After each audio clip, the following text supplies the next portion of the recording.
ਸਤਿ ਸ਼੍ਰੀ ਅਕਾਲ। ਤੁਸੀਂ ਜੁੜੇ ਹੋਏ ਹੋ ਪੰਜਾਬੀ ਰੇਡੀਓ USA ਦੇ ਨਾਲ ਤੇ ਮੈਂ ਹਾਂ ਪ੍ਰਵੀਨ ਸ਼ਰਮਾ ਲੈ ਕੇ ਹਾਜ਼ਰ ਹਾਂ ਪ੍ਰੋਗਰਾਮ ਖਬਰ ਤੇ ਨਜ਼ਰ। ਖਬਰ ਤੇ ਨਜ਼ਰ ਪ੍ਰੋਗਰਾਮ ਦੇ ਵਿੱਚ ਕੀ ਅਹਿਮ ਤੇ ਕਈ ਖਾਸ ਖਬਰਾਂ ਨੂੰ ਲੈ ਕੇ ਚਰਚਾ ਕਰਨ ਦੇ ਲਈ ਜੁੜ ਚੁੱਕੇ ਨੇ ਪੰਜਾਬ ਤੋਂ ਸੀਨੀਅਰ ਪੱਤਰਕਾਰ, ਲੇਖਕ ਅਤੇ ਪੰਜਾਬ ਦੇ ਮਾਮਲਿਆਂ ਤੇ ਸਰਗਰਮ ਸਮਾਜਿਕ ਕਾਰਕੁਨ ਦੀਪਕ ਸ਼ਰਮਾ ਚਨਾਰਥਲ ਜੀ। ਸ਼ਰਮਾ ਜੀ ਸਤਿ ਸ਼੍ਰੀ ਅਕਾਲ, ਸਵਾਗਤ ਹੈ ਜੀ ਪੰਜਾਬੀ ਰੇਡੀਓ USA ਤੇ। ਸਤਿ ਸ਼੍ਰੀ ਅਕਾਲ ਪ੍ਰਵੀਨ ਜੀ, ਸਾਰੇ ਦਰਸ਼ਕਾਂ ਨੂੰ ਸਰੋਤਿਆਂ ਨੂੰ ਪਿਆਰ ਭਰੀ ਸਤਿ ਸ਼੍ਰੀ ਅਕਾਲ। ਸਤਿ ਸ਼੍ਰੀ ਅਕਾਲ ਜੀ। ਪ੍ਰੋਗਰਾਮ ਦੇ ਵਿੱਚ ਅੱਗੇ ਵਧਣ ਤੋਂ ਪਹਿਲਾਂ ਧੰਨਵਾਦ ਕਰਦੇ ਚਲੀਏ ਸਪਾਂਸਰਸ ਦਾ ਜਿਹੜੇ ਜ਼ਰੀਆ ਬਣਦੇ ਨੇ ਇਹਨਾਂ ਪ੍ਰੋਗਰਾਮਾਂ ਨੂੰ ਤੁਹਾਡੇ ਤੱਕ ਪਹੁੰਚਾਉਣ ਦੇ ਲਈ। ਖਾਲਸਾ ਇੰਸ਼ੋਰੈਂਸ ਏਜੰਸੀ ਵਾਲੇ ਜਿਨ੍ਹਾਂ ਤੋਂ ਤੁਸੀਂ ਹਰ ਤਰੀਕੇ ਦੀ ਇੰਸ਼ੋਰੈਂਸ ਲੈ ਸਕਦੇ ਹੋ। ਇੰਸ਼ੋਰੈਂਸ ਬਾਰੇ ਪਤਾ ਕਰਨ ਦੇ ਲਈ ਇਹਨਾਂ ਦਾ ਨੰਬਰ ਹੈ 408-272-2500। ਇਹ 1992 ਤੋਂ ਲਗਾਤਾਰ ਇੰਸ਼ੋਰੈਂਸ ਬਿਜ਼ਨਸ ਦੇ ਵਿੱਚ ਸ਼ਾਨਦਾਰ ਸੇਵਾਵਾਂ ਦੇ ਰਹੇ ਨੇ ਤੇ ਅਮਰੀਕਾ ਭਰ ਦੇ ਵਿੱਚ ਇੰਸ਼ੋਰੈਂਸ ਕਰਦੇ ਨੇ। ਓਬਾਮਾ ਕੇਅਰ, ਮੈਡੀਕੇਅਰ ਜਾਂ ਫਿਰ ਕਵਰਡ ਕੈਲੀਫੋਰਨੀਆ ਬਾਬਤ ਪਾਲਿਸੀ ਕਰਵਾਉਣ ਦੇ ਲਈ ਸਲਾਹ ਲੈਣ ਦੇ ਲਈ ਅੱਜ ਹੀ ਕਾਲ ਕਰੋ 408-272-2500 ਤੇ। ਟਰਕੀਆਨਾ ਇਮੀਗ੍ਰੇਸ਼ਨ ਲਾ ਫਰਮ ਵਾਲੇ ਜੇ ਟਰਕੀਆਨਾ, ਟੋਨੀ ਟਰਕੀਆਨਾ ਦੇ ਨਾਲ ਤੁਸੀਂ US ਇਮੀਗ੍ਰੇਸ਼ਨ ਬਾਬਤ ਕੋਈ ਵੀ ਸਲਾਹ ਕਰਨੀ ਹੈ, ਕੋਈ ਵੀ ਸਵਾਲ ਪੁੱਛਣਾ ਤੇ ਇਹਨਾਂ ਦਾ ਨੰਬਰ ਹੈ 415-909-0503। Gurdeep Singh Birdi Clovis, Mandeep Singh, Sandeep Kaur San Jose, Onkar Singh Fresno, Gurnam Singh Antelope, Jarnail Singh Seattle, Mandeep Dhillon Yuba City, Lali Singh Grewal Fremont ਤੇ ਪਰਮਜੀਤ ਸਿੰਘ ਦਾਖਾ ਬਰਕਲੇ। ਇਹਨਾਂ ਸਾਰੇ ਹੀ ਸਪਾਂਸਰਸ ਦਾ ਬਹੁਤ-ਬਹੁਤ ਧੰਨਵਾਦ। ਤੇ ਜੇਕਰ ਤੁਸੀਂ ਵੀ ਪੰਜਾਬੀ ਰੇਡੀਓ USA ਦੇ ਇਹਨਾਂ ਪ੍ਰੋਗਰਾਮਾਂ ਨੂੰ ਸਪਾਂਸਰ ਕਰਨਾ ਚਾਹੁੰਦੇ ਹੋ ਤਾਂ ਸਟੂਡੀਓ ਦਾ ਨੰਬਰ ਹੈ 408-272-5200। ਅੱਜ ਦਾ ਇਹ ਖਬਰ ਤੇ ਨਜ਼ਰ ਪ੍ਰੋਗਰਾਮ ਸਾਲ 2026 ਦੀ 12 ਜਨਵਰੀ ਦਾ ਪ੍ਰੋਗਰਾਮ ਹੈ ਤੇ ਦਿਨ ਅੱਜ ਸੋਮਵਾਰ ਹੈ। ਖਬਰਾਂ ਦੇ ਵੱਲ ਆਈਏ ਤੇ ਸ਼ੁਰੂਆਤ ਕਰੀਏ ਆਪਾਂ ਇੱਕ ਪੰਥਕ ਮਾਮਲੇ ਤੋਂ ਵਿਚਾਰੀਏ, ਉਸ ਮਾਮਲੇ ਨੂੰ ਵਿਚਾਰਨ ਦਾ ਯਤਨ ਕਰੀਏ। ਸ਼ਰਮਾ ਜੀ, ਜਥੇਦਾਰ ਗੜਗਾਜ ਸਾਹਿਬ ਜਿਹੜੇ ਕਿ ਲਗਾਤਾਰ ਖਬਰਾਂ ਦੇ ਵਿੱਚ ਨੇ ਤੇ ਭਗਵੰਤ ਮਾਨ ਨੂੰ ਤਲਬ ਕੀਤਾ ਹੋਇਆ, ਆਪਾਂ ਨੂੰ ਪਤਾ ਹੀ ਹੈ ਅਕਾਲ ਤਖਤ ਸਕੱਤਰੇਤ ਵਿਖੇ ਇਹ ਜਿਹੜਾ ਨਵਾਂ ਪੈਂਤੜਾ ਇਹਨਾਂ ਦਾ ਡਾਇਨਾਸੌਰ ਸ਼ਬਦ ਜਿਹੜਾ ਅਕਾਲੀ ਦਲ ਦੇ ਸੰਦਰਭ ਦੇ ਵਿੱਚ ਵਰਤਿਆ ਜਾ ਰਿਹਾ ਹੈ ਜਦੋਂ ਕਿਤੇ ਅਕਾਲੀ ਦਲ ਦੀ ਗੱਲ ਹੁੰਦੀ ਹੈ, ਉਸ ਨੂੰ ਬਚਾ ਰਿਹਾ ਜਾਂ ਫਸਾ ਰਿਹਾ ਜੀ? ਜਥੇਦਾਰ ਗਿਆਨੀ ਕੁਲਦੀਪ ਸਿੰਘ ਗੜਗੱਜ ਜਿਹੜੇ ਤਖਤ ਸ੍ਰੀ ਕੇਸਗੜ੍ਹ ਸਾਹਿਬ ਦੇ ਜਥੇਦਾਰ ਨੇ ਤੇ ਕਾਰਜਕਾਰੀ ਤੌਰ ਦੇ ਉੱਤੇ ਸੇਵਾ ਨਿਭਾ ਰਹੇ ਨੇ ਸ੍ਰੀ ਅਕਾਲ ਤਖਤ ਸਾਹਿਬ ਤੇ। ਜੀ ਜੀ, ਲੰਘੇ ਦਿਨਾਂ ਜਦ 328 ਸਰੂਪਾਂ ਦੇ ਮਾਮਲੇ 'ਚ ਸਰਕਾਰ ਨਵੇਂ ਤਰੀਕੇ ਨਾਲ ਸਾਹਮਣੇ ਆਈ ਸੀ ਤੇ ਉਸ ਤੋਂ ਬਾਅਦ SGPC ਨੇ ਹਵਾਲਾ ਦਿੱਤਾ ਕਿ ਸਾਨੂੰ ਜਥੇਦਾਰ ਸਾਹਿਬ ਦਾ ਅਕਾਲ ਤਖਤ ਸਾਹਿਬ ਤੋਂ ਨਿਰਦੇਸ਼ ਹੈ ਵੀ ਕਿ ਤੁਸੀਂ SGPC ਨੇ ਕੋਈ ਸਹਿਯੋਗ ਨਹੀਂ ਕਰਨਾ ਸਰਕਾਰ ਦਾ। ਠੀਕ ਹੈ ਜੀ, ਇਸ ਲਈ ਸਾਡਾ ਤਾਂ ਜਾਣਾ ਬਣਦਾ ਹੀ ਨਹੀਂ। ਉਸ ਤੋਂ ਬਾਅਦ ਸਿੱਟ ਅੱਗੇ ਵਧੀ, ਸਿੱਟ ਕਹਿੰਦੀ ਸਾਨੂੰ ਸਹਿਯੋਗ ਨਹੀਂ ਕਰਦੇ, ਅਸੀਂ ਜੀ 2 ਬੰਦੇ ਚੱਕ ਲਏ ਹੈ ਜੀ, ਆ ਕੋਹਲੀ ਚੱਕ ਲਿਆ ਜੀ, ਆ ਇੱਕ ਹੋਰ ਚੱਕ ਲਿਆ ਜੀ, ਲਓ ਜੀ ਆਡੀਓ ਆ ਗਈ ਜੀ, ਕਾਫੀ ਖਿਲਾਰਾ ਪਿਆ। ਉਸ ਪ੍ਰਕਿਰਿਆ ਦੇ ਵਿੱਚ ਕੁਝ ਸ਼੍ਰੋਮਣੀ ਕਮੇਟੀ ਦੇ ਮੈਂਬਰ ਅਦਾਲਤ ਤੱਕ ਗਏ, ਅਗਾਊਂ ਜ਼ਮਾਨਤ ਲੈਣ ਲਈ ਗਏ, ਕੁਝ ਨੇ ਕਿਹਾ ਅਸੀਂ ਸਿੱਟ ਨਾਲ ਰਾਬਤਾ ਕਰਨ ਲਈ ਤਿਆਰ ਹਾਂ ਜੀ, ਬਸ਼ਰਤੇ ਸਾਨੂੰ ਅਗਾਊਂ ਜ਼ਮਾਨਤ ਮਿਲ ਜਾਵੇ।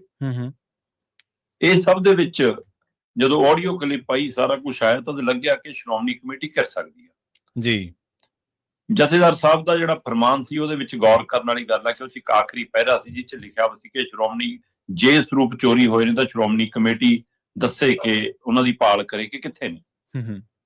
ਹੁਣ ਤੱਕ ਸ਼੍ਰੋਮਣੀ ਕਮੇਟੀ ਪਿਛਲੇ ਸਾਰੇ ਰਿਕਾਰਡ ਤੋਂ 2020 ਤੋਂ ਇਹੀ ਗੱਲ ਕਰਦੀ ਆ ਰਹੀ ਆ ਕਿ ਜੀ ਇਹ ਲਾਪਤਾ ਨਹੀਂ ਹੋਏ, ਇਹ ਚੋਰੀ ਨਹੀਂ ਹੋਏ, ਤਾਂ ਦਸਤਾਵੇਜ਼ੀ ਤੌਰ ਤੇ ਕਿਤੇ ਕੋਤਾਹੀ ਹੈ। ਹੁਣ ਜਥੇਦਾਰ ਸਾਹਿਬ ਦੇ ਜੇ ਬਿਆਨਾਂ ਦੇ ਹਵਾਲੇ ਨਾਲ ਦੇਖੀਏ, ਤੱਥਾਂ ਦੇ ਹਵਾਲੇ ਦੇਖੀਏ ਤਾਂ ਉਹਨਾਂ ਨੇ ਤਾਂ ਚੋਰੀ ਦਾ ਵੀ ਸਵਾਲ ਖੜਾ ਕਰਤਾ ਜੀ, ਤੇ ਨਹੀਂ ਵੀ ਸੀ ਤਾਂ ਵੀ ਫਸ ਜਾਣਾ ਸੀ ਸ਼੍ਰੋਮਣੀ ਕਮੇਟੀ ਨੇ ਫਿਰ, ਹੈ ਨਾ। ਇਹ ਦੇਖੋ ਜੀ, ਹੁਣ ਉਸ ਆਧਾਰ ਦੇ ਉੱਤੇ ਉਸ ਨੂੰ ਕੀ ਕਵਰ ਕਰਨ ਲਈ, ਕੀ ਉਸ ਨੂੰ ਬਚਾਉਣ ਲਈ ਕੀ ਇਹ ਨਵਾਂ ਤਰੀਕਾ ਅਖਤਿਆਰ ਕੀਤਾ ਗਿਆ ਕਿ ਵੀ ਆਪਾਂ SGPC ਨੂੰ ਨਿਰਦੇਸ਼ ਕਰੀਏ ਕਿ ਤੁਸੀਂ ਸਹਿਯੋਗ ਕਰੋ ਤਾਂ ਕਿ ਇਹ ਕਹਿਣ ਨਹੀਂ ਹੋਵੇ ਕਿ ਦੇਖੋ ਜੀ ਸਾਡੇ ਕੋਲ ਰਿਕਾਰਡ ਲਈ ਕੁਛ ਨਹੀਂ, ਆ ਪਿਆ ਰਿਕਾਰਡ, ਆ ਪਿਆ ਸਾਰਾ ਕੁਛ, ਜਾਂ ਸੱਚਮੁੱਚ ਰਿਕਾਰਡ ਇੰਨਾ ਮਜ਼ਬੂਤ ਹੈ ਕਿ ਇਹ ਉਹੀ ਰੋਕੀ ਗਏ, ਜੇ ਹੁਣ ਜਾਣਗੇ ਤਾਂ ਸਰਕਾਰ ਦੇ ਹੱਥ ਪੱਲੇ ਕੁਛ ਨਹੀਂ ਪਊਗਾ। ਕੀ ਰਿਕਾਰਡ ਚੈੱਕ ਕਰਾਉਣ ਨਾਲ ਸ਼੍ਰੋਮਣੀ ਕਮੇਟੀ ਦਾ ਬਚਾਅ ਹੋ ਜਾਊਗਾ? ਪਰ ਸਭ ਨੂੰ ਪਤਾ ਹੈ ਕਿ ਚਾਹੇ 328 ਸਰੂਪਾਂ ਦੇ ਲਾਪਤਾ ਦਾ ਮਾਮਲਾ ਹੈ, ਚਾਹੇ ਡੇਰਾ ਸਿਰਸਾ ਵਾਲਾ ਮਾਮਲਾ ਹੈ, ਚਾਹੇ ਬੇਅਦਬੀ ਵਾਲਾ ਮਾਮਲਾ ਹੈ, ਉਹਦੇ ਵਿੱਚ ਲੈ ਦੇ ਕੇ ਸੂਈ ਅਕਾਲੀ ਦਲ ਤੇ ਆਉਂਦੀ ਰਹੀ ਹੈ ਕਿ ਉਹਨਾਂ ਦੇ ਕਾਰਜ ਭਾਗ 'ਚ ਕੀ ਕੁਛ ਹੋਇਆ, ਉਹਨਾਂ ਦੀ ਸਰਕਾਰ ਸਮੇਂ ਕੀ ਕੁਛ ਹੋਇਆ, ਤੇ ਸਰਕਾਰ ਤੋਂ ਬਾਅਦ ਵੀ ਜੇ ਸ਼੍ਰੋਮਣੀ ਕਮੇਟੀ ਦੇ ਘਰ ਕੁਝ ਵਾਪਰਦਾ ਤਾਂ ਉਹਦੇ ਲਈ ਵੀ ਬਾਦਲ ਦਲ ਕਰਦਾ ਕਿ ਬਾਦਲ ਦਲ ਦੇ ਕੰਟਰੋਲ 'ਚ SGPC। ਸਹੀ, ਤੋ ਇਸ ਲਈ ਇਹ ਸਾਰੇ ਤਰੀਕੇ ਨਾਲ ਸਵਾਲ ਜਾ ਕੇ ਉੱਥੇ ਖੜਦਾ। ਕੱਲ ਤੱਕ ਜਥੇਦਾਰ ਸਾਹਿਬਾਨ ਤੋਂ ਲੈ ਕੇ ਸ਼੍ਰੋਮਣੀ ਕਮੇਟੀ ਦੇ ਮੈਂਬਰਾਂ, ਅਹੁਦੇਦਾਰਾਂ ਤੋਂ ਲੈ ਕੇ ਉਹਨਾਂ ਦੇ ਮੁਲਾਜ਼ਮਾਂ ਤੱਕ ਜਿਹੜਾ ਸਟੈਂਡ ਲੈ ਰਹੇ ਸੀ ਕਿ ਵੀ ਸਰਕਾਰ ਕੁਛ ਕਹੇ ਅਸੀਂ ਨਾ ਸਿੱਟ ਮੁਰੇ ਅਸੀਂ ਪੇਸ਼ ਹੋਵਾਂਗੇ, ਨਾ ਰਿਕਾਰਡ ਦੇਵਾਂਗੇ, ਅਸੀਂ ਕੋਈ ਸਹਿਯੋਗ ਨਹੀਂ ਕਰਨਾ। ਧਾਮੀ ਸਾਹਿਬ ਇਹ ਵੀ ਕਹਿੰਦੇ ਸੀ ਕਿ 16 ਮੈਂਬਰਾਂ ਦੇ ਉੱਤੇ ਜਿਹੜਾ ਨੂੰ ਅਸੀਂ ਤਾਂ ਕਾਰਵਾਈ ਕਰਕੇ ਪਰੇ ਕਰਤੇ, ਸਾਨੂੰ ਕੀ ਲੈਣਾ, ਪਰ ਇਹਨਾਂ ਦਾ ਮੌਜੂਦਾ ਸਕੱਤਰ ਤੱਕ ਨੂੰ ਤਲਬ ਕੀਤਾ ਜਾ ਰਿਹਾ ਸੀ ਜੀ। ਤੋ ਇਸ ਲਈ ਜਦੋਂ ਕੋਹਲੀ ਫਸਿਆ ਤਦ ਇਹ ਵੀ ਸੀਗਾ ਕਿ ਵੀ ਇਹ ਤਾਂ ਸੇਕ ਮੁੱਖ ਮੰਤਰੀ, ਸਾਬਕਾ ਮੁੱਖ ਮੰਤਰੀ, ਉਪ ਮੁੱਖ ਮੰਤਰੀ ਰਹੇ ਸੁਖਬੀਰ ਬਾਦਲ ਤੱਕ ਜਾਊਗਾ। ਤੋ ਜਦੋਂ ਇਹ ਡਰ ਪੈ ਆਇਆ ਕਿ ਉਹਦੇ ਵਿੱਚੋਂ ਇਹ ਨਵਾਂ ਪੈਂਤੜਾ ਜਨਮਿਆ ਕਿ ਜਥੇਦਾਰ ਸਾਹਿਬ ਨੇ ਫਰਮਾਨ ਜਾਰੀ ਕਰਤਾ ਵੀ ਕਿ ਐਸਜੀਪੀਸੀ ਸਹਿਯੋਗ ਕਰੇ, ਹੁਣ ਸਿੱਟ ਦਾ ਸਾਥ ਦੇਵੇ। ਜੀ ਜੀ। ਕੀ ਇਹ ਫਰਮਾਨ ਇਸ ਲਈ ਜਾਰੀ ਹੋਇਆ ਕਿ ਬਾਦਲ ਧਿਰ ਨੂੰ ਲੱਗ ਰਿਹਾ ਕਿ ਅਸੀਂ ਤਾਂ ਮੁੜ ਕੇ ਘਿਰ ਗਏ, ਜਿਹੜਾ ਡਾਇਨਾਸੌਰ ਉੱਭਰਦਾ ਦਿਖ ਰਿਹਾ ਸੀ, ਜਿਹੜਾ ਡਾਇਨਾਸੌਰ ਤੁਰਦਾ ਦਿਖ ਰਿਹਾ ਸੀ, ਜਿਹੜਾ ਡਾਇਨਾਸੌਰ ਚਰਚਾ ਸੀ, ਉਹ ਡਾਇਨਾਸੌਰ ਨੂੰ ਫਿਰ ਬ੍ਰੇਕਾਂ ਲੱਗਣ ਲੱਗੀਆਂ ਸੀ ਕਿ ਉਹਦੇ ਵਿੱਚੋਂ ਕੱਢਣ ਲਈ ਹੈ, ਜਾਂ ਸਰਕਾਰ ਤੇ ਧਾਰਮਿਕ ਸੰਸਥਾ, ਪੰਥਕ ਸੰਸਥਾ ਐਸਜੀਪੀਸੀ ਜਿਹੜਾ ਟਕਰਾਅ ਹੈ ਉਸ ਨੂੰ ਟਾਲਣ ਦਾ ਹੁਣ ਇਹੀ ਤਰੀਕਾ ਬਚਿਆ। ਸਹੀ ਹੈ। ਕੀ ਇਹ ਟਾਲਣ ਦਾ ਇੱਕ ਪਾਸੇ ਤੋਂ ਹੀ ਹੈ ਕਿ ਖੁਦ ਹੀ ਫੈਸਲਾ ਲੈ ਲਿਆ ਜਥੇਦਾਰ ਸਾਹਿਬ ਨੇ ਜਾਂ ਐਸਜੀਪੀਸੀ ਜਾਂ ਸੁਖਬੀਰ ਬਾਦਲ ਦੇ ਕਹਿਣ ਤੇ ਕਿ ਆਪਾਂ ਹੁਣ ਦਸਤਾਵੇਜ਼ੀ ਵੀ ਦੇਣ ਲਈ ਤਿਆਰ ਹਾਂ ਤੇ ਆਪਾਂ ਪੇਸ਼ ਹੋਣ ਲਈ ਵੀ ਤਿਆਰ ਹਾਂ, ਇੱਕ ਪਾਸੜ ਫੈਸਲਾ ਜੀ ਜੀ ਕਿ ਸਰਕਾਰ ਨਾਲ ਕੋਈ ਤਾਲਮੇਲ ਹੈ ਕਿ ਤੁਸੀਂ ਵੀ ਆਜੋ 15 ਨੂੰ, ਅਸੀਂ ਤੁਹਾਨੂੰ ਨਹੀਂ ਕੁਝ ਕਹਾਂਗੇ, ਤੁਸੀਂ ਸਾਨੂੰ ਨਾ ਕੁਝ ਕਿਹੋ। ਸਹੀ ਹੈ। ਕੀ ਹੈ ਇਹ ਤਾਂ ਨਹੀਂ ਕਿ ਇਸ ਤਰੀਕਾ ਕਰਨੀ। ਚਲੋ ਹੁਣ ਤਾਂ 15 ਵੀ ਦੂਰ ਨਹੀਂ, ਤੋ ਇਸ ਲਈ ਉਹ ਵੀ ਤੱਥ ਉੱਪਰ ਕੇ ਸਾਹਮਣੇ ਆ ਜਾਣਗੇ ਕੀ ਹੈ, ਕਿਹਦੇ ਕਹੇ ਤੇ ਹੋਇਆ ਸਾਰਾ ਕੁਝ, ਸਹੀ ਕਿਵੇਂ ਹੋ ਰਿਹਾ, ਕਿ ਜਥੇਦਾਰ ਸਾਹਿਬ ਖੁਦ ਫੈਸਲਾ ਲੈ ਰਹੇ ਨੇ। ਪਰ ਇਸ ਨੇ ਨਵੀਂ ਚਰਚਾ ਛੇੜ ਦਿੱਤੀ ਹੈ ਕਿ ਜਥੇਦਾਰ ਸਾਹਿਬ, ਹੁਣ ਤੱਕ ਸਰਕਾਰ ਯੂ ਟਰਨ ਲੈਂਦੀ ਸੀ, ਇਸ ਵਾਰ ਜਥੇਦਾਰ ਸਾਹਿਬ ਨੇ ਯੂ ਟਰਨ ਲਿਆ। ਇਹਦੇ ਪਿੱਛੇ ਕੀ ਕਾਰਨ ਹੈ? ਦੇਖਦੇ ਹਾਂ ਜੀ ਇਹ ਗੱਲ ਕਿਵੇਂ ਅੱਗੇ ਵਧੂਗੀ, ਪਰ ਮੈਨੂੰ ਲੱਗਦਾ ਕਾਫੀ ਕੁਝ 15 ਤਰੀਕ ਦੇ ਹਵਾਲੇ ਨਾਲ ਸਾਫ਼ ਹੋ ਜਾਣਾ। ਜੀ ਸ਼ਰਮਾ, ਜਿੱਥੋਂ ਤੱਕ ਤੁਸੀਂ ਗੱਲ ਕੀਤੀ ਹੈ ਨਾ ਵੀ ਯੂ ਟਰਨ ਵਾਲੀ, ਜਾਂ ਉਸ ਤੋਂ ਪਹਿਲਾਂ ਤੁਸੀਂ ਗੱਲ ਕਰ ਰਹੇ ਸੀਗੇ ਵੀ ਜਥੇਦਾਰ ਸਾਹਿਬ ਕੀ ਇਹ ਹੈ ਕਿ ਤੁਸੀਂ ਸਾਨੂੰ ਬਰੀ ਕਰ ਦਿਓ, ਅਸੀਂ ਤੁਹਾਨੂੰ ਕਰ ਦਿਆਂਗੇ। ਅਤੀਤ ਦੇ ਵਿੱਚ ਜੋ ਵੀ ਚੀਜ਼ਾਂ, ਨਾ ਸਿਰਫ ਇਸ ਸੰਦਰਭ ਦੇ ਵਿੱਚ ਆਪਾਂ ਇਹ ਗੱਲ ਕਰ ਰਹੇ ਹਾਂ, ਅਤੀਤ ਦੇ ਵਿੱਚ ਜਦੋਂ ਕਿਤੇ ਵੀ ਕਿਤੇ ਸਿਧਾਂਤ ਦੇ ਨਾਲ ਕੰਪਰੋਮਾਈਜ਼ ਕੀਤਾ ਗਿਆ, ਜਦੋਂ ਕਿਤੇ ਵੀ ਕਿਸੇ ਪੋਲੀਟੀਕਲ ਧਿਰ ਨੂੰ ਬਰੀ ਕਰਨ ਦੀ ਕੋਸ਼ਿਸ਼ ਕੀਤੀ ਗਈ ਹੈ, ਖਾਸ ਤੌਰ ਤੇ ਪੰਥਕ ਮਾਮਲਿਆਂ ਦੇ ਵਿੱਚ, ਤਾਂ ਉਹ ਲੁਕਿਆ ਛਿਪਿਆ ਨਹੀਂ ਰਿਹਾ। ਆਪਾਂ ਨੂੰ ਪਤਾ ਹੈ, ਆਪਾਂ ਨੂੰ ਪਤਾ ਉਹ ਦੌਰ ਜਦੋਂ ਜਥੇਦਾਰ ਸਾਹਿਬਾਨ ਨੂੰ ਘਰੇ ਸੱਦਿਆ ਗਿਆ ਸੀ, ਉਦੋਂ ਮੰਨਿਆ ਨਹੀਂ ਗਿਆ ਕਿ ਨਹੀਂ, ਬਾਅਦ ਦੇ ਵਿੱਚ ਹਾਂ ਦੇ ਵਿੱਚ ਸਿਰ ਹਿਲਾਏ ਗਏ ਨਾ ਕਿ ਹਾਂ ਅਸੀਂ ਇਹ ਕੀਤਾ। ਸੋ ਇਹ ਨਾ ਮੰਨ ਕੇ ਚੱਲਣ ਕਿ ਇਹ ਚੀਜ਼ਾਂ ਕਦੇ ਲੁਕੀਆਂ ਰਹਿਣਗੀਆਂ ਜਾਂ ਕਦੇ ਇਹਨਾਂ ਤੇ ਚਰਚਾ ਨਹੀਂ ਹੋਣੀ। ਅਗਲੀ ਗੱਲ ਦੇ ਵੱਲ ਵਧੀਏ ਤੇ ਉਧਰ ਸੁਖਬੀਰ ਬਾਦਲ ਬਾਰੇ ਖਬਰ ਆ ਰਹੀ ਹੈ ਕਿ ਨਵਾਂ ਜਥੇਦਾਰ ਲੱਭ ਰਹੇ ਨੇ ਜੀ। ਦੇਖੋ, ਆਪਾਂ ਪਿਛਲੇ ਦਿਨਾਂ ਤੋਂ ਗੱਲ ਕਰਦੇ ਆ ਰਹੇ ਹਾਂ ਕਿ 328 ਲਾਪਤਾ ਪਾਵਨ ਸਰੂਪ ਦੇ ਮਾਮਲੇ 'ਚ ਜਿਹੜੀ ਜਾਂਚ ਤੁਰੀ ਆ, ਉਹ ਜਾਂਚ ਜਿਵੇਂ ਅੱਗੇ ਵੱਧ ਰਹੀ ਹੈ, ਉਹ ਸੁਖਬੀਰ ਬਾਦਲ ਤੱਕ ਜਾ ਸਕਦੀ ਆ ਜੀ। ਜੇ ਉੱਥੇ ਤੱਕ ਜਾਂਦੀ ਹੈ ਤਾਂ ਕੀ ਸੁਖਬੀਰ ਬਾਦਲ ਨੂੰ ਵੀ ਗ੍ਰਿਫਤਾਰ ਕਰਨ ਤੱਕ ਬਾਰੇ ਸਰਕਾਰ ਸੋਚ ਰਹੀ ਹੈ? ਜੀ। ਫਿਰ ਜਦੋਂ ਮੁੱਖ ਮੰਤਰੀ ਨੂੰ ਸਕੱਤਰੇ ਤਲਬ ਕਰਨ ਦਾ ਪਹਿਲੂ ਹੈ ਤਾਂ ਲੱਗਿਆ ਕਿ ਕੀ ਉਸ ਤਰੀਕੇ ਦਾ ਬਦਲ ਹੈ? ਜੀ ਸਹੀ ਹੈ। ਦੇਖੋ, ਸ਼੍ਰੀ ਅਕਾਲ ਤਖਤ ਸਾਹਿਬ ਸਰਵਉੱਚ ਸਥਾਨ ਹੈ, ਪਰ ਦੂਸਰਾ ਪਹਿਲੂ ਇਹ ਬਿਲਕੁਲ ਸਪਸ਼ਟ ਹੈ ਕਿ ਐਸਜੀਪੀਸੀ ਜਿਹਦੇ ਕੰਟਰੋਲ 'ਚ ਆ, ਉਹਦੇ ਕੰਟਰੋਲ 'ਚ ਜਥੇਦਾਰ ਨੇ, ਤੇ ਜਥੇਦਾਰਾਂ ਨੂੰ ਤੈਅ ਲਾਉਣਾ, ਹਟਾਉਣਾ ਸਭ ਕੁਝ ਅਕਾਲੀ ਦਲ ਬਾਦਲ ਦੇ ਹੀ ਹੱਥ ਹੈ। ਤੇ ਫਿਰ ਇਸੇ ਲਈ ਗਿਆਨੀ ਰਘੁਵੀਰ ਸਿੰਘ ਹੋਰੀ ਕਹਿ ਰਹੇ ਸੀ ਨਾ ਕਿ ਸਾਡਾ ਤਾਂ ਹੁਕਮਨਾਮਾ ਇਸ ਗਲਿਆਰੇ ਤੋਂ ਬਾਹਰ ਨਹੀਂ ਜਾਂਦਾ। ਇਹਦਾ ਅਰਥ ਕੀ ਹੈ? ਤੇ ਤੁਸੀਂ ਉਹਨਾਂ ਨੂੰ ਕੀ ਕਹਿ ਕੇ ਹਟਾਇਆ ਕਿ ਤੁਸੀਂ ਤਾਂ ਕਾਬਲੇ ਨਹੀਂ ਇਸ ਪੋਸਟ ਦੇ। ਉਸ ਤੋਂ ਪਹਿਲਾਂ ਗਿਆਨੀ ਹਰਪ੍ਰੀਤ ਸਿੰਘ ਨੂੰ ਕਿਵੇਂ ਹਟਾਇਆ? ਇਹਨਾਂ ਦੋਵਾਂ ਦੇ ਵਿਚਾਲੇ ਗਿਆਨੀ ਸੁਲਤਾਨ ਸਿੰਘ ਦਾ ਕੋਈ ਮੁੱਦਾ ਤਾਂ ਵੀ ਹਟਾਓ। ਤੇ ਇਸ ਲਈ ਤੁਸੀਂ ਇਹ ਦੱਸ ਰਹੇ ਸੀ ਕਿ ਅਸੀਂ ਲਾਉਂਦੇ ਹਾਂ ਤਾਂ ਅਸੀਂ ਹਟਾਉਂਦੇ ਹਾਂ, ਸਾਡੇ ਅਨੁਸਾਰ ਚੱਲੋਗੇ ਤਾਂ ਠੀਕ ਹੈ। ਇਸੇ ਚੋਂ ਚਰਚਾ ਆਈ ਕਿ ਜਿਸ ਤਰੀਕੇ ਕਰਨਾ ਲਿਆਂਦਾ ਗਿਆ, ਜਥੇਦਾਰ ਗਿਆਨੀ ਕੁਲਦੀਪ ਸਿੰਘ ਗੜਗਾਜ ਨੂੰ ਲਿਆਉਣ ਤੇ ਹੀ ਸਵਾਲ ਖੜੇ ਹੋਏ, ਉਹਨਾਂ ਨੂੰ ਉਹਦਾ ਸੰਭਾਲਣ ਤੇ ਹੀ ਸਵਾਲ ਖੜੇ ਹੋਏ। ਪਰ ਨਵਾਂ ਪਹਿਲੂ ਹੁਣ ਇਹ ਉੱਭਰ ਰਿਹਾ ਕਿ ਕੀ ਸੁਖਬੀਰ ਬਾਦਲ ਤੇ ਧਾਮੀ ਯਾਨੀ ਕੁਲਦੀਪ ਸਿੰਘ ਗੜਗਾਜ ਦੀ ਕਾਰਗੁਜ਼ਾਰੀ ਤੋਂ ਖੁਸ਼ ਨਹੀਂ? ਸਹੀ ਹੈ। ਕੀ ਉਹਨਾਂ ਨੇ ਇਹਨਾਂ ਦੇ ਦਿਸ਼ਾ ਨਿਰਦੇਸ਼ਾਂ ਤੋਂ ਬਾਹਰ ਜਾ ਕੇ ਕੁਝ ਕਰ ਲਿਆ? ਪ੍ਰਵੀਨ ਜੀ, ਜਿਹੜੀ ਗੱਲ ਆਪਾਂ ਆਪਣੇ ਦਰਸ਼ਕਾਂ ਸਾਹਮਣੇ ਰੱਖਣ ਲੱਗੇ ਆ ਨਾ, ਉਹਦਾ ਜਵਾਬ ਜਾਂ ਤਾਂ ਜਥੇਦਾਰ ਸਾਹਿਬ ਦੇ ਸਕਦੇ ਨੇ, ਠੀਕ ਹੈ, ਜਾਂ ਐਸਜੀਪੀਸੀ ਦੇ ਮੁਖੀ ਧਾਮੀ ਦੇ ਸਕਦੇ ਨੇ, ਜਾਂ ਫਿਰ ਸੁਖਬੀਰ ਬਾਦਲ ਦਾ। ਠੀਕ ਹੈ। ਪੰਥਕ ਗਲਿਆਰਿਆਂ ਚੋਂ, ਸ਼੍ਰੋਮਣੀ ਕਮੇਟੀ ਦੇ ਘਰੋਂ ਹੁੰਦਿਆਂ ਹੋਇਆਂ ਅਕਾਲੀ ਦਲ ਦੇ ਵਿਹੜੇ ਚੋਂ ਇਹ ਗੱਲ ਨਿਕਲ ਰਹੀ ਹੈ ਕਿ ਅਕਾਲੀ ਦਲ ਬਾਦਲ ਧਿਰ ਚਾਹੁੰਦਾ ਸੀ ਕਿ ਸਿੱਟ ਦੇ ਮਾਮਲੇ 'ਚ FIR ਜਿਹੜੀ ਹੋਈ, ਸਿੱਟ ਦੀ ਜਾਂਚ ਬਣੀ, ਇਹ ਸਾਰੀ ਪ੍ਰਕਿਰਿਆ ਹੋਈ, ਇਹਦੇ ਵਿੱਚ ਸਪੀਕਰ ਸਾਹਿਬ ਨੂੰ, ਹਰਜੋਤ ਬੈਂਸ ਨੂੰ, ਨਿੱਜਰ ਹੋਰਾਂ ਨੂੰ, ਇਹਨਾਂ ਨੂੰ ਤਲਬ ਕਰਕੇ ਕਿਹਾ ਜਾਵੇ ਤੁਸੀਂ ਸਿੱਖ ਲੀਡਰ ਹੋ, ਇਹਨਾਂ ਨੂੰ ਤਲਬ ਕੀਤਾ ਜਾ ਸਕਦਾ, ਇਹਨਾਂ ਨੂੰ ਸਮਝਾਇਆ ਜਾਵੇ ਕਿ ਸਰਕਾਰ ਔਰ ਪੰਥਕ ਧਿਰ 'ਚ ਸ਼੍ਰੋਮਣੀ ਕਮੇਟੀ ਟਕਰਾਅ ਨਾ ਪੈਦਾ ਕਰੋ। ਇਹਨਾਂ ਨੂੰ ਬੁਲਾ ਲਓ। ਹੂੰ ਤੇ ਕਹਿੰਦੇ ਕਿ ਇਹ ਵਕਤ ਗਿਆਨੀ ਕੁਲਦੀਪ ਸਿੰਘ ਗੜਗੱਜ ਤੋਂ ਖੁੰਝ ਗਿਆ ਜਾਂ ਉਹਨਾਂ ਨੇ ਖੁਝਾਤਾ, ਇਹਦੇ ਕਾਰਨ ਡਾਇਨਾਸੌਰ ਗੁੱਸੇ ਹੋ ਗਿਆ। ਅੱਛਾ। ਤੇ ਜਦੋਂ ਗੁੱਸੇ ਹੋਇਆ ਤੇ ਕਹਿੰਦੇ ਫਿਰ ਤੁਸੀਂ ਆਪ ਹੀ ਦੱਸ ਕੇ ਹਟਿਓ ਕਿ ਪਹਿਲਾਂ ਜਥੇਦਾਰਾਂ ਨੂੰ ਘਰੇ ਬੁਲਾ ਕੇ ਜਿਹੋ ਜਿਹੇ ਹੁਕਮ ਚਾੜਦੇ ਰਹੇ ਨੇ।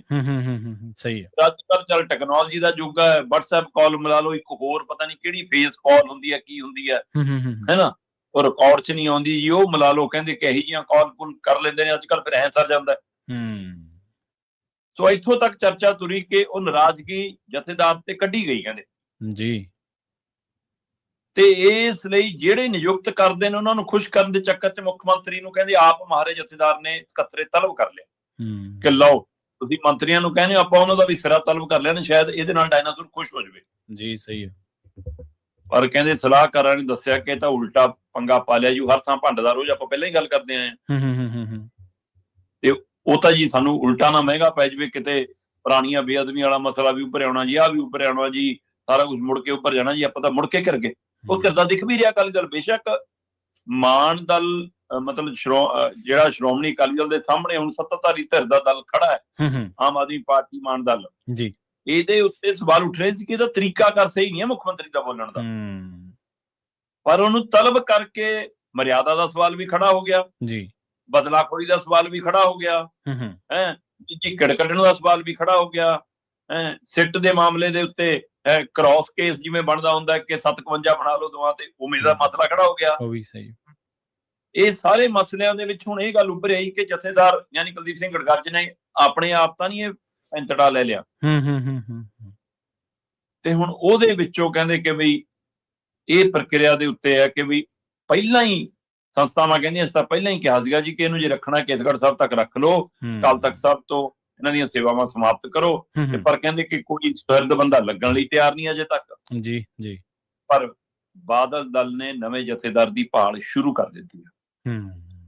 ਇਹ ਜੋ ਕੁਝ ਜੇ ਘਟਨਾਕ੍ਰਮ ਵਾਪਰਿਆ ਤਾਂ ਇਹਦੇ ਬਾਰੇ ਜਥੇਦਾਰ ਸਾਹਿਬ ਜਾਂ ਧਾਮੀ ਸਾਹਿਬ ਜਾਂ ਫਿਰ ਸੁਖਬੀਰ ਬਾਦਲ ਹੀ ਦੱਸ ਸਕਦੇ ਆ ਜੀ ਕਿ ਇਹ ਕੀ ਇਹਦਾ ਜਵਾਬ ਦੇਣ ਉਹ ਆ ਕੇ, ਕਿਉਂਕਿ ਮੀਡੀਆ 'ਚ ਗੱਲ ਨਿਕਲ ਤੁਰੀ ਆ ਕਿ ਇੱਥੋਂ ਤੱਕ ਸਥਿਤੀ ਆ ਗਈ। ਦੂਸਰੇ ਪਾਸੇ ਬੀਬੀ ਜਗੀਰ ਕੌਰ, ਬੀਬੀ ਕਰਨਜੋਤ ਕੌਰ, ਕੁਝ ਹੋਰ ਮੈਂਬਰ, ਉਹਨਾਂ ਸਾਰਿਆਂ ਨੇ ਇਕੱਠਿਆਂ ਹੋ ਕੇ ਜਥੇਦਾਰ ਦੇ ਖਿਲਾਫ ਸ਼ਿਕਾਇਤ ਕੀਤੀ ਹੈ ਕਿ ਇਹਨਾਂ ਨੇ ਮਰਿਆਦਾ ਭੰਗ ਕੀਤੀ ਹੈ ਜੀ। ਇਹ ਤਾਂ ਉਹ ਜਿਹੜਾ ਬੰਦਾ ਦਾੜੀ ਮੁੰਨ ਦਾ ਕੇਸ ਕੱਟਦਾ ਉਹਨੂੰ ਬੁਲਾ ਲਿਆ ਜੀ, ਕੱਲ ਉਹਨੂੰ ਤਨਖਾਹ ਕਿਵੇਂ ਲਾ ਸਕਦੇ ਹੋ ਜੀ।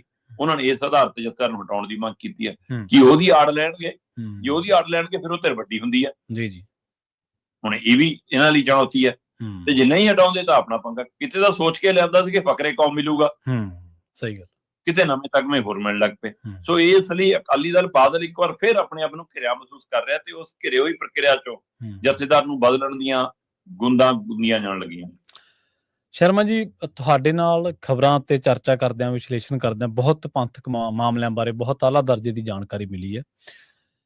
ਪਿਛਲੇ 10 ਸਾਲਾਂ ਤੋਂ ਆਪਾਂ ਇਹਨਾਂ ਵਰਤਾਰਿਆਂ ਨੂੰ ਦੇਖ ਰਹੇ ਹਾਂ, 10 ਸਾਲਾਂ ਤੋਂ ਵੱਧ ਸਮੇਂ ਤੋਂ, ਚਲੋ 2012, 13, 14 ਤੋਂ ਇਹ ਪ੍ਰਕਰਨ ਸ਼ੁਰੂ ਹੋਏ ਨੇ। ਜਥੇਦਾਰ ਗੁਰਬਚਨ ਸਿੰਘ ਹੁੰਦੇ ਸੀਗੇ ਉਦੋਂ ਅਕਾਲ ਤਖਤ ਸਾਹਿਬ ਦੇ, ਉਸ ਤੋਂ ਬਾਅਦ ਕਾਰਜਕਾਰੀ ਜਥੇਦਾਰ ਲਾਇਆ ਗਿਆ ਹਰਪ੍ਰੀਤ ਸਿੰਘ ਜੀ ਨੂੰ, ਉਸ ਤੋਂ ਬਾਅਦ ਜਥੇਦਾਰ ਗੜਗੱਜ ਜੀ ਆਏ ਨੇ। ਇਸੇ ਦਰਮਿਆਨ ਆਪਾਂ ਪਹਿਲਾਂ ਵੀ ਇਹਨਾਂ ਤੋਂ ਪਹਿਲਾਂ ਇੱਕ ਹੋਰ ਜਥੇਦਾਰ ਸੀ ਰਘਬੀਰ ਸਿੰਘ ਜੀ, ਉਹ ਵੀ ਸ਼ਾਇਦ ਕਾਰਜਕਾਰੀ ਹੋਏ ਸੀਗੇ, ਹਨਾ। 4 ਸ਼ਖਸੀਅਤਾਂ ਦੇ ਬਾਰੇ ਆਪਾਂ ਵਿਸ਼ਲੇਸ਼ਣ ਕਰ ਰਹੇ ਹਾਂ, ਖਬਰਾਂ ਦੇਖ ਰਹੇ ਹਾਂ ਲਗਾਤਾਰ। ਮਸਲਾ ਇੱਕ ਸ਼ਖਸੀਅਤ ਕਿਵੇਂ ਫੈਸਲੇ ਲੈਂਦੀ ਹੈ ਉਹਦਾ ਨਹੀਂ ਹੈ, ਮਸਲਾ ਅਸਲ ਦੇ ਵਿੱਚ ਸਿਧਾਂਤਕ ਪਹਿਰੇਦਾਰੀ ਤੇ ਅੜੀ ਹੋਈ ਹੈ ਗੱਲ ਤਾਂ ਸਾਰੀ। ਬਿਲਕੁਲ, ਚਲੋ ਪਹਿਲਾਂ ਤਾਂ ਇਹ ਹੈ ਕਿ ਉਹ ਆਪਣੇ ਵਿਵੇਕ ਚੋਂ ਫੈਸਲੇ ਲੈ ਰਹੇ ਨੇ ਕਿ ਉਹਨਾਂ ਨੂੰ ਸਕ੍ਰਿਪਟਡ, ਜਿਵੇਂ ਆਪਾਂ ਸਕ੍ਰਿਪਟਡ, ਜੀ ਜੀ, ਬਿਲਕੁਲ ਬਿਲਕੁਲ, ਬੈਠਣ ਨੂੰ ਮੁੱਖ ਮੰਤਰੀ ਦੇ ਉਹਦੇ ਤੇ ਉਹ ਬੈਠਾ, ਪਰ ਫੈਸਲੇ ਕੇਜਰੀਵਾਲ ਲੈਂਦਾ।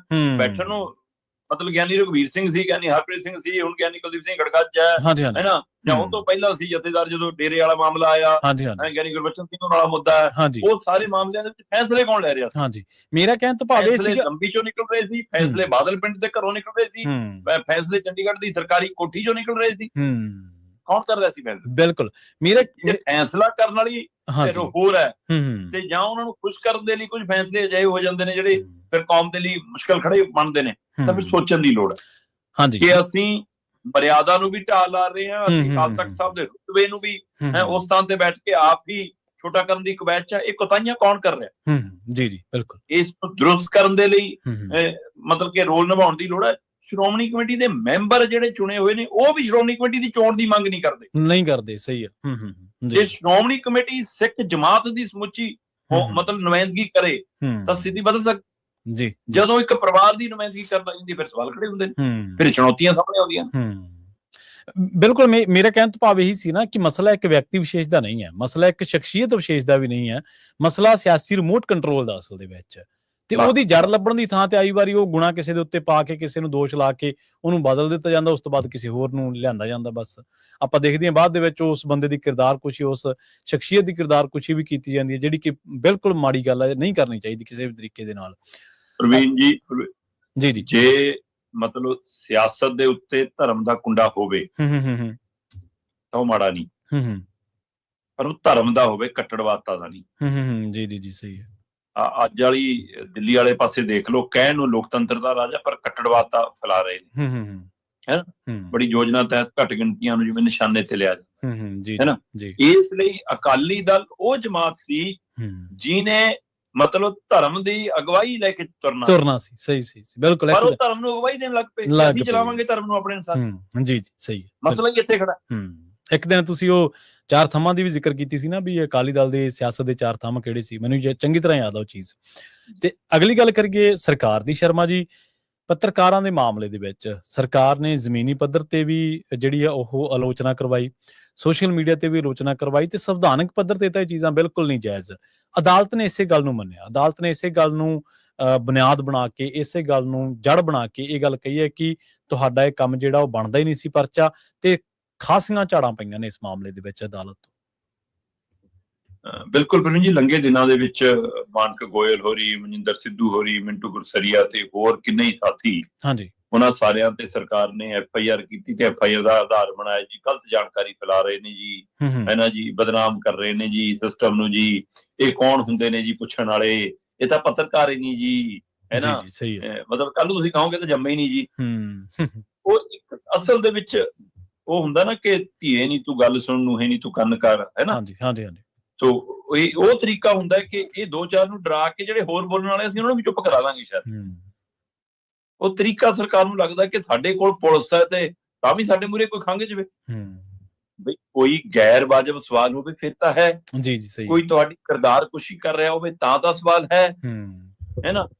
ਸਿਸਟਮ ਲੋਕਾਂ ਲਈ ਬਣਿਆ, ਲੋਕਾਂ ਦੇ ਪੈਸੇ ਨਾਲ ਤੁਸੀਂ ਝੂਟੇ ਲੈਂਦੇ ਹੋ ਹੈਲੀਕਾਪਟਰਾਂ 'ਚ, ਤੇ ਉਹਦੇ ਨਾਲ ਸੰਬੰਧਿਤ ਸਵਾਲ ਪੁੱਛਿਆ ਜੀ ਕਿ ਜਿਹੜਾ ਮੁੱਖ ਮੰਤਰੀ ਨੂੰ ਅਧਿਕਾਰ ਹੈ ਹੈਲੀਕਾਪਟਰ ਉਡਾਉਣ ਦਾ, ਹੈ ਨਾ, ਉਹ ਵੈਸੇ ਤਾਂ ਸਵਾਲ ਤਾਂ ਇਹ ਵੀ ਬਣਦਾ ਕਿ ਮੁੱਖ ਮੰਤਰੀ ਦੀ ਮੌਜੂਦਗੀ ਦੇ ਵਿੱਚ ਕਿੰਨਾ ਗੈਰ ਵਾਜਬ ਤਰੀਕੇ ਨਾਲ ਹੈਲੀਕਾਪਟਰ ਉੱਡਿਆ, ਗੈਰ ਕਾਨੂੰਨੀ ਤਰੀਕੇ ਨਾਲ ਕਿੰਨੀ ਵਾਰ ਹੈਲੀਕਾਪਟਰ ਉੱਡਿਆ, ਸਵਾਲ ਤਾਂ ਇਹ ਵੀ ਖੜਾ ਜੇ। ਜੀ ਸਹੀ ਹੈ।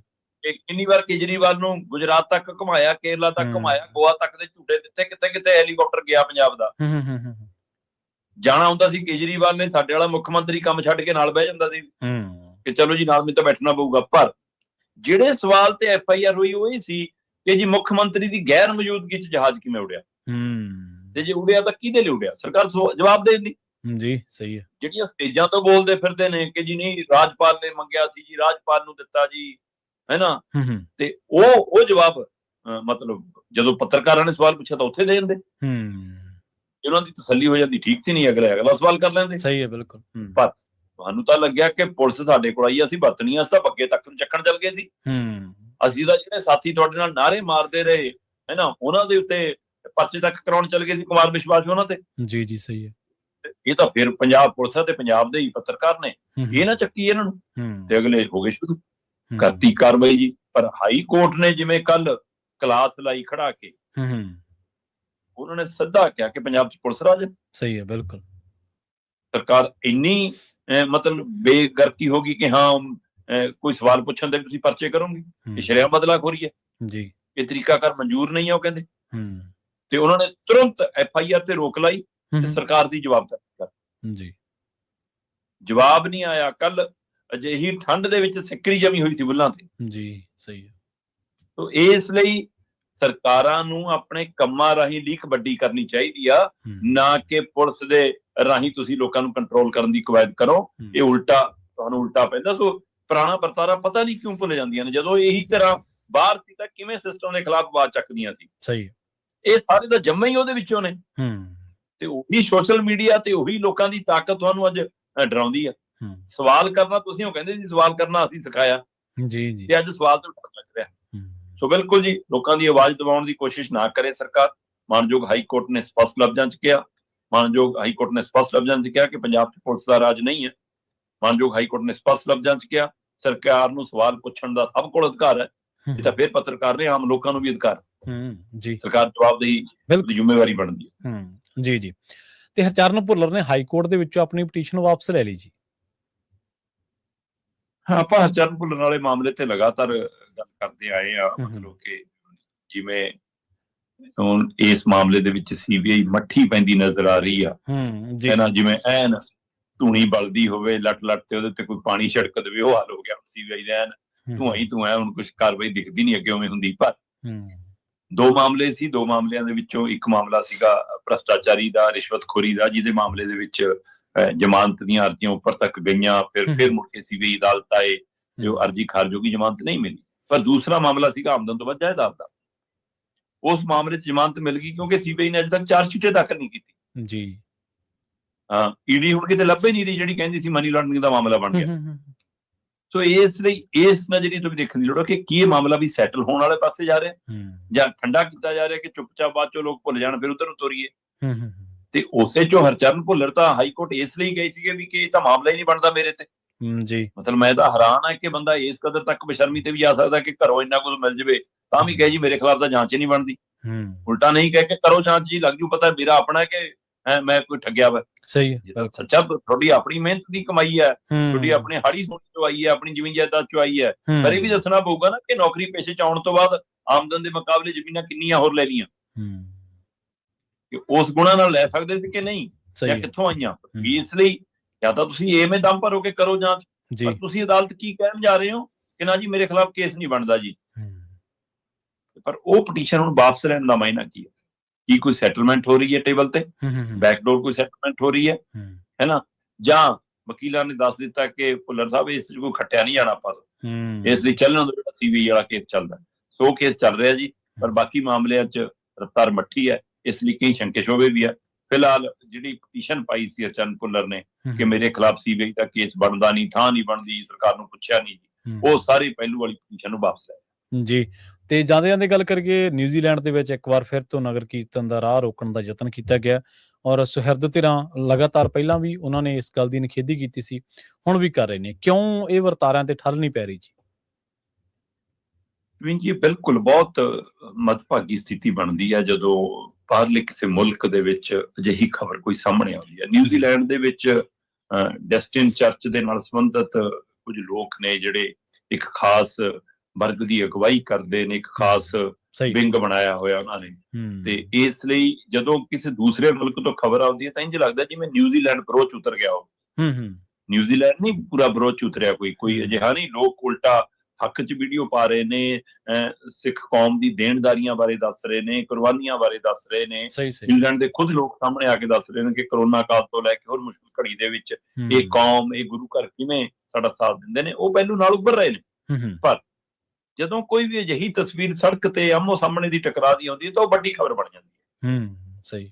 ਔਰ ਇਹ ਮਾਮਲਾ ਗੰਭੀਰਤਾ ਨਾਲ ਲੈਣ ਦੀ ਲੋੜ ਹੈ ਕਿਉਂਕਿ ਅੱਜ ਦੀ ਤਰੀਕ ਦੇ ਵਿੱਚ ਦੁਨੀਆ ਭਰ ਚ ਅਸੀਂ ਫੈਲੇ ਹੋਏ ਹਾਂ, ਵੱਖ-ਵੱਖ ਮੁਲਕਾਂ ਚ ਸਾਡੀ ਮੌਜੂਦਗੀ ਆ, ਔਰ ਉੱਥੇ ਵੀ ਨਗਰ ਕੀਰਤਨ ਸੱਜਦੇ ਨੇ। ਜੇਕਰ ਅਜਿਹਾ ਕੋਈ ਸੁਨੇਹਾ ਜਾਂਦਾ ਇੰਜ ਕਿ ਲਓ ਜੀ ਇਹ ਤਾਂ ਸਾਡਾ ਸੱਭਿਆਚਾਰ ਖਰਾਬ ਕਰਦੇ ਨੇ ਜੀ, ਇਹ ਤਲਵਾਰਾਂ ਲੈ ਕੇ ਸੜਕਾਂ ਤੇ ਉਤਰਦੇ ਨੇ ਜੀ, ਹੈ ਨਾ, ਇਹ ਗਲੀਆਂ ਸਾਡੀਆਂ ਨੇ ਜੀ, ਇਹੋ ਜਿਹੇ ਨਾਅਰੇ ਲਾ ਰਹੇ ਨੇ, ਕਿਹੜਾ ਹਾਕਾ ਡਾਂਸ ਡੂਸ ਕਰਦੇ ਹੋਏ, ਹੈ ਨਾ। ਫਿਰ ਸੋਸ਼ਲ ਮੀਡੀਆ ਰਾਹੀਂ ਜੇ ਕੋਈ ਫੈਲਦਾ, ਤੇ ਅੱਜ ਕੱਲ ਮੁਲਕਾਂ ਦੇ ਵਿੱਚ ਵੈਸੇ ਇਨਸਿਕਿਉਰਿਟੀ ਬਹੁਤ ਵੱਧ ਰਹੀ ਹੈ ਕਿ ਸਾਡਾ ਰੁਜ਼ਗਾਰ ਬਾਹਰਲੇ ਲੈ ਰਹੇ ਨੇ ਜੀ, ਸਾਡੇ ਹੱਕ ਬਾਹਰਲੇ ਲੈ ਰਹੇ ਨੇ। ਸੋ ਅਜਿਹੀ ਵੇਵ ਕਿਤੇ ਹੋਰਨਾਂ ਮੁਲਕਾਂ ਤੱਕ, ਹੋਰਨਾਂ ਸੂਬਿਆਂ ਤੱਕ, ਵਿਦੇਸ਼ਾਂ 'ਚ ਨਾ ਜਾਵੇ, ਉਹਦੇ ਲਈ ਫਿਰ ਭਾਰਤ ਸਰਕਾਰ ਨੂੰ ਪਹਿਲ ਕਦਮੀ ਕਰਦਿਆਂ ਇਸ ਮਾਮਲੇ ਤੇ ਨਿਊਜ਼ੀਲੈਂਡ ਨਾਲ ਰਾਬਤਾ ਕਰਨਾ ਪਏਗਾ, ਸਿਸਟਮ ਨਾਲ ਰਾਬਤਾ ਕਰਨਾ ਉਹਨਾਂ ਦੀ ਜ਼ਿੰਮੇਵਾਰੀ। ਕਿਉਂਕਿ ਪਹਿਲੀ ਗੱਲ ਤਾਂ ਇਹ ਹੈ ਕਿ ਅਸੀਂ ਪੰਜਾਬ ਨਾਲ ਜੁੜੇ ਹਾਂ, ਅਸੀਂ ਸਿੱਖ ਪੰਥ ਦੇ ਹਵਾਲੇ ਨਾਲ ਪੰਜਾਬ ਦੇ ਵਿੱਚੋਂ ਨਜ਼ਰ ਰੱਖਦੇ ਹਾਂ ਹਰ ਘਟਨਾ ਤੇ। ਇਹ ਨਹੀਂਗਾ ਕਿ ਨਿਊਜ਼ੀਲੈਂਡ ਦੇ ਵਿੱਚ ਇਹ ਗਰੁੱਪ ਨੇ ਇਕੱਲੇ ਮਤਲਬ ਇਸੇ ਤਰੀਕੇ ਨਾਲ ਨਗਰ ਕੀਰਤਨ ਰੋਕਿਆ, ਉੱਥੇ ਸ਼ੋਭਾ ਯਾਤਰਾ ਹੋਵੇ, ਕਿਸੇ ਹੋਰ ਮੁਲਕ ਦੇ ਲੋਕ, ਉਹਨਾਂ ਨਾਲ ਵੀ ਇਹਨਾਂ ਦਾ ਕੁਝ ਅਜਿਹਾ ਟਕਰਾ ਹੈਗਾ। ਸਹੀ ਹੈ ਜੀ। ਉਹ ਉਸ ਪ੍ਰਕਿਰਿਆ ਤੇ ਵੀ ਅੱਗੇ ਵਧ ਰਹੇ ਨੇ। ਪਰ ਜਿਹੜਾ ਪਹਿਲੂ ਸਾਡੇ ਨਾਲ ਸੰਬੰਧ ਹੋਊਗਾ ਆਪਾਂ ਉਹਦੀ ਗੱਲ ਕਰਾਂਗੇ। ਸੋ ਪੰਜਾਬ ਦੇ ਹਵਾਲੇ ਨਾਲ, ਕੌਮ ਦੇ ਹਵਾਲੇ ਨਾਲ, ਹੈ ਨਾ, ਧਰਮ ਦੇ ਹਵਾਲੇ ਨਾਲ ਇਹ ਮਸਲਾ ਵੱਡਾ ਬਣਦਾ ਜੀ। ਫਿਰ ਅਸੀਂ ਆਪਣੀ ਪੀੜ ਦੇ ਵਿੱਚੋਂ ਬੋਲਾਂਗੇ, ਉਸ ਪੀੜ ਦੇ ਵਿੱਚੋਂ ਹੁਣ ਐਸਜੀਪੀਸੀ ਵੀ ਬੋਲ ਰਹੀ ਆ, ਪੰਥਕ ਧਿਰਾਂ ਵੀ ਬੋਲ ਰਹੀਆਂ, ਤੇ ਹੁਣ ਜ਼ਿੰਮੇਵਾਰੀ ਭਾਰਤ ਦੇ ਪ੍ਰਧਾਨ ਮੰਤਰੀ ਤੋਂ ਲੈ ਕੇ ਗ੍ਰਹਿ ਮੰਤਰੀ ਦੀ ਬਣਦੀ ਆ। ਪਰ ਇਹਦੇ ਨਾਲ ਨਾਲ ਸਿੱਖ ਸੰਸਥਾਵਾਂ 'ਚ, ਖਾਸ ਕਰ ਵਿਦੇਸ਼ਾਂ 'ਚ ਬੈਠੀਆਂ ਸਿੱਖ ਸੰਸਥਾਵਾਂ 'ਚ ਇਹ ਵੀ ਚਰਚਾ ਤੁਰੀ ਆ ਕਿ ਕੀ ਸਾਨੂੰ ਸਮੂਹਕ ਤੌਰ ਤੇ ਹਰੇਕ ਖੇਤਰ ਦੇ ਵਿੱਚ, ਹਰੇਕ ਕਸਬੇ ਦੇ ਵਿੱਚ ਜਾਂ ਹਰੇਕ ਸ਼ਹਿਰ ਦੇ ਵਿੱਚ ਇੱਕ ਹੀ ਨਗਰ ਕੀਰਤਨ ਕਰਨਾ ਚਾਹੀਦਾ, ਜਾਂ ਮੰਦਰ ਕਮੇਟੀਆਂ ਵੀ ਸੋਚਣ ਕਿ ਇੱਕ ਹੀ ਸ਼ੋਭਾ ਯਾਤਰਾ ਕਰਨੀ ਚਾਹੀਦੀ ਹੈ। ਸਹੀ ਹੈ, ਪਰ ਇਹ ਮੈਨੂੰ ਅਜੇ ਸੰਭਵ ਨਹੀਂ ਲੱਗਦਾ। ਅਸੀਂ ਤਾਂ ਪੰਜਾਬ 'ਚ ਜਿੱਥੋਂ ਸਾਂਝੀਵਾਲਤਾ ਦੀ ਗੱਲ ਤੁਰੀ, ਜਿੱਥੋਂ ਖਾਲਸਾ ਪੰਥ ਦਾ ਜਨਮ ਹੋਇਆ, ਉੱਥੇ ਅਸੀਂ ਅਜੇ ਤਾਂ ਪਿੰਡਾਂ ਦੇ ਵਿੱਚ 4-4 ਮੰਦਰ, 4-4 ਗੁਰਦੁਆਰੇ, ਅੱਡ-ਅੱਡ ਸਰਾਵਾਂ, ਅੱਡ-ਅੱਡ ਮੜੀਆਂ, ਅਜੇ ਤੱਕ ਤਾਂ ਅਸੀਂ ਉਹ ਨਹੀਂ ਕਰ ਸਕੇ ਕਿ ਹਾਂ ਅਸੀਂ ਇੱਕ ਝੰਡੇ ਥੱਲੇ ਇਕੱਠੇ ਹੋ ਜਾਈਏ, ਹੈ ਨਾ, ਇੱਕ ਸਥਾਨ ਹੋਵੇ, ਮੰਦਰ ਇੱਕ ਹੋਵੇ, ਗੁਰਦੁਆਰਾ ਇੱਕ ਹੋਵੇ, ਠੀਕ ਹੈ। ਸੋ ਇਹ ਤਰੀਕਾਕਾਰ ਵੀ ਇੱਥੇ ਸਵਾਲ ਖੜੇ ਨੇ। ਪਰ ਇਹ ਸਾਰੇ ਪਹਿਲੂ ਇੱਕ ਪਾਸੇ, ਜਿਹੜਾ ਤਰੀਕਾ ਨਿਊਜ਼ੀਲੈਂਡ ਦੇ ਵਿੱਚ ਗਰੁੱਪ ਅਪਣਾ ਰਿਹਾ ਉਹ ਸਿੱਧਾ ਟਕਰਾਅ ਵਾਲਾ ਹੈ, ਉਹ ਮਨਜ਼ੂਰ ਨਹੀਂ ਹੈ। ਉਸ ਦੇ ਉੱਤੇ ਸਾਡੀਆਂ ਪੰਥਕ ਧਿਰਾਂ ਨੂੰ, ਕੇਂਦਰ ਸਰਕਾਰ ਨੂੰ ਇਸ ਗੱਲ ਲਈ ਮਜਬੂਰ ਕਰਨਾ ਚਾਹੀਦਾ ਹੈ ਕਿ ਉਹ ਉੱਥੇ ਰਾਬਤਾ ਕਰਨ, ਤਾਂ ਕਿ ਸਾਡਾ ਭਾਈਚਾਰਾ ਸੁਰੱਖਿਅਤ ਮਹਿਸੂਸ ਕਰੇ। ਕਿਉਂਕਿ ਅਜਿਹੀਆਂ ਘਟਨਾਵਾਂ ਤੋਂ ਬਾਅਦ ਕਈ ਵਾਰ ਇਕੱਲਾ ਦੁਵੱਲਾ ਬੰਦਾ ਵੀ ਨਿਸ਼ਾਨੇ ਤੇ ਆ ਜਾਂਦਾ ਕਿਸੇ ਦਾ, ਫਿਰ ਉਹ ਮਤਲਬ ਫਿਰਕੂ ਜਿਵੇਂ ਹਮਲੇ ਹੁੰਦੇ ਨੇ, ਉਹਦਾ ਡਰ ਵੀ ਪੈਦਾ ਹੁੰਦਾ। ਇਸ ਲਈ ਇੱਥੇ ਤੇ ਗੰਭੀਰਤਾ ਨਾਲ ਲੈਣ ਦੀ। ਜੀ ਬਿਲਕੁਲ ਬਿਲਕੁਲ, ਜਿਵੇਂ ਤੁਸੀਂ ਜ਼ਿਕਰ ਕੀਤਾ ਜੀ ਸ਼ਰਮਾ ਜੀ, ਵੀ ਇਹੋ ਜਿਹੇ ਫਿਰਕੂ ਅਨਸਰ ਤਾਂ ਸਾਰੇ ਮੁਲਕਾਂ ਦੇ ਵਿੱਚ ਹੀ ਨੇ, ਤੇ ਅੱਗ ਕਿਤੇ ਚਿੰਗਿਆੜੀ ਜਿਹੜੀ ਹੈ ਹੋਰ ਥਾਵਾਂ ਤੇ ਭਾਂਬੜ ਨਾ ਬਣ ਜਾਵੇ, ਉਹ ਖਤਰਾ ਤਾਂ ਹੈਗਾ ਹੀ ਹੈਗਾ। ਪਰ ਤੁਸੀਂ ਦੇਖੋ, ਨਿਊਜ਼ੀਲੈਂਡ ਨੂੰ ਬਹੁਤ ਲਿਬਰਲ ਮੁਲਕ ਮੰਨਿਆ ਜਾਂਦਾ, ਪਰ ਦੇਖੋ ਤੁਸੀਂ ਉਹੋ ਜਿਹੇ ਕੁਛ ਕੱਟੜਵਾਦੀ ਫਿਰਕੂ ਅਨਸਰ ਜਿਹੜੇ ਨੇ ਉਹ ਇਹਨਾਂ ਮੁਲਕਾਂ ਦੇ ਵਿੱਚ ਵੀ ਨੇ, ਜਿਹੜੇ ਲਿਬਰਲ ਮੁਲਕ ਹੁਣ ਤੱਕ ਕਹੇ ਜਾਂਦੇ ਸੀਗੇ ਜੀ। ਤੇ ਸ਼ਰਮਾ ਜੀ, ਇਹਨਾਂ ਖਾਸ ਖਬਰਾਂ ਤੇ ਖਾਸ ਜਾਣਕਾਰੀਆਂ ਦੇ ਲਈ ਤੁਹਾਡਾ ਬਹੁਤ ਬਹੁਤ ਧੰਨਵਾਦ ਜੀ। ਸਤਿ ਸ਼੍ਰੀ ਅਕਾਲ ਜੀ। ਪ੍ਰੋਗਰਾਮ ਖਬਰ ਤੇ ਨਜ਼ਰ ਨੂੰ ਆਪਾਂ ਇੱਥੇ ਸਮਾਪਤ ਕਰਾਂਗੇ। ਤੁਹਾਡਾ ਸਾਰਿਆਂ ਦਾ ਬਹੁਤ ਧੰਨਵਾਦ। ਸਤਿ ਸ਼੍ਰੀ ਅਕਾਲ। ਇਸੇ ਤਰ੍ਹਾਂ ਜੁੜੇ ਰਹੋ ਪੰਜਾਬੀ ਰੇਡੀਓ USA ਦੇ ਨਾਲ।